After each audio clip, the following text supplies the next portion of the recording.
Good evening, everyone.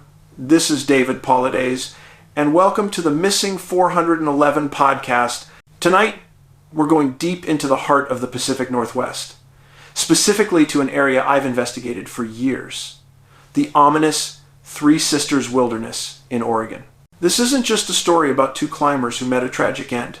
It's a nexus of strange phenomena, a chilling collection of disappearances, cryptid sightings, and UFO activity that suggests something far more complex and, frankly, far more terrifying is operating in our national parks. It's a pattern we see over and over again in the missing 411 cases.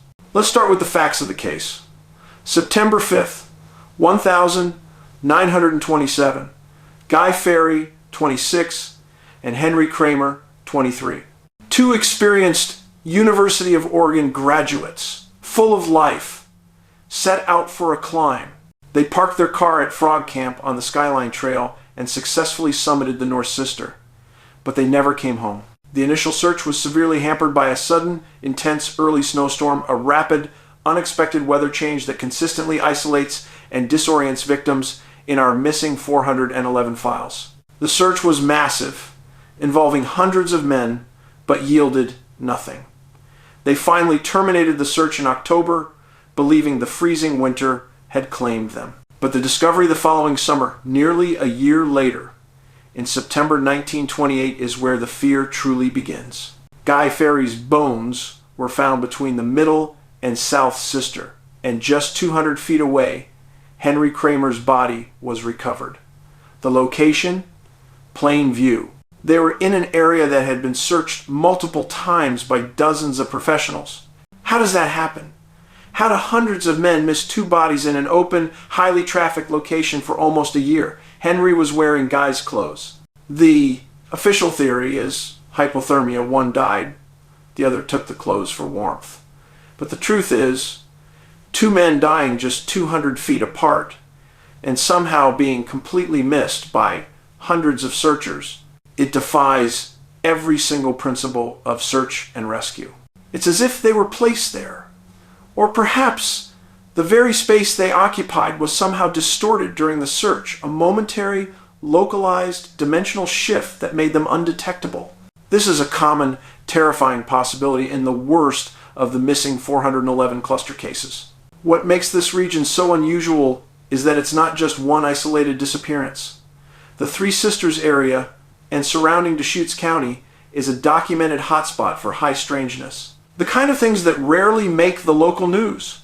We have numerous reports of immense bipedal creatures, what many call Bigfoot, right around these peaks. In 2013, just 10 miles south of the South Sister, two former hunters witnessed a massive, dark, furred thing take 3 huge steps across the highway at 8 o'clock in the morning. Even stranger, in 2012, at Hosmer Lake, a paddleboarder saw massive 1/8 to 2-0-inch human-like footprints pressed into the bottom of the shallow, crystal-clear lake. This is a level of access and comfort these cryptids have that we rarely acknowledge. The consistent presence of Bigfoot in our missing 411 research often suggests an ancient, inaccessible territory. But when you couple these sightings with the unexplainable manner of the find two bodies in an area supposedly combed, you have to ask, was there something hiding these men? Did they stumble into something primordial? Something that knows the mountains better than we do? Perhaps even something that uses the shifting terrain and the weather to its hunting advantage? We simply don't have the answers. Now, let's widen the scope and look to the skies over this same area.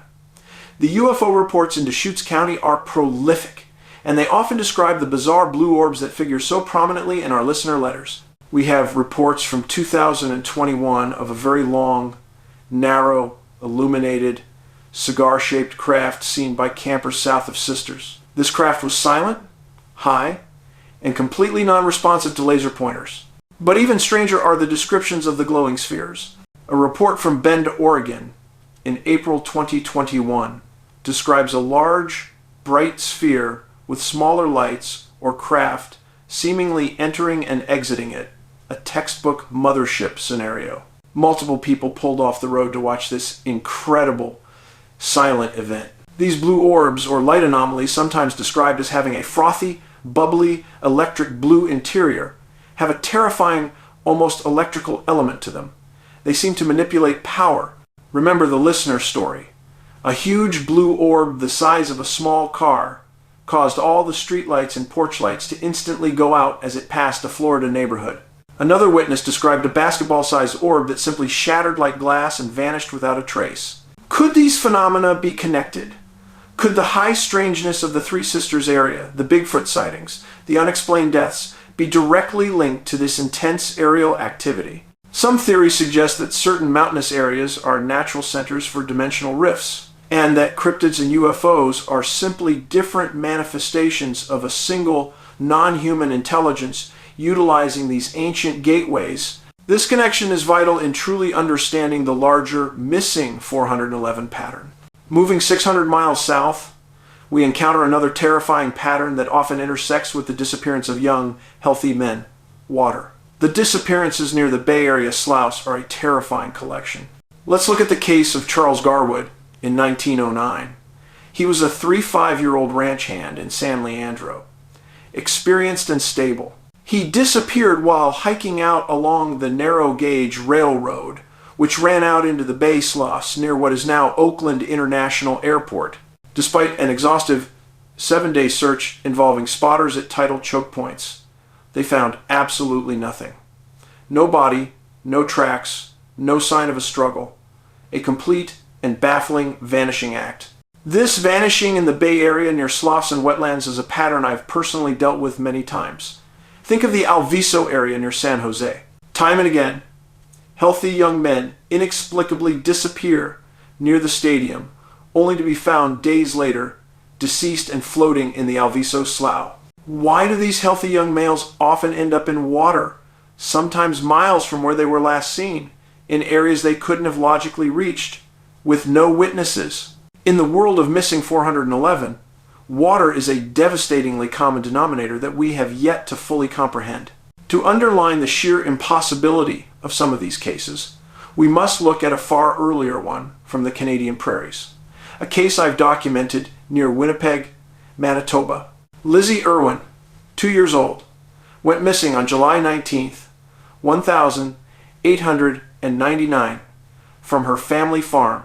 Hundreds of local farmers and ranchers launched a massive search, walking shoulder to shoulder, calling her name. The area was thoroughly combed for 2 long days. Then, the discovery. Lizzie was found 2.5 miles from the farmhouse, sitting in a grain field, semi-conscious, without her shoes or hat.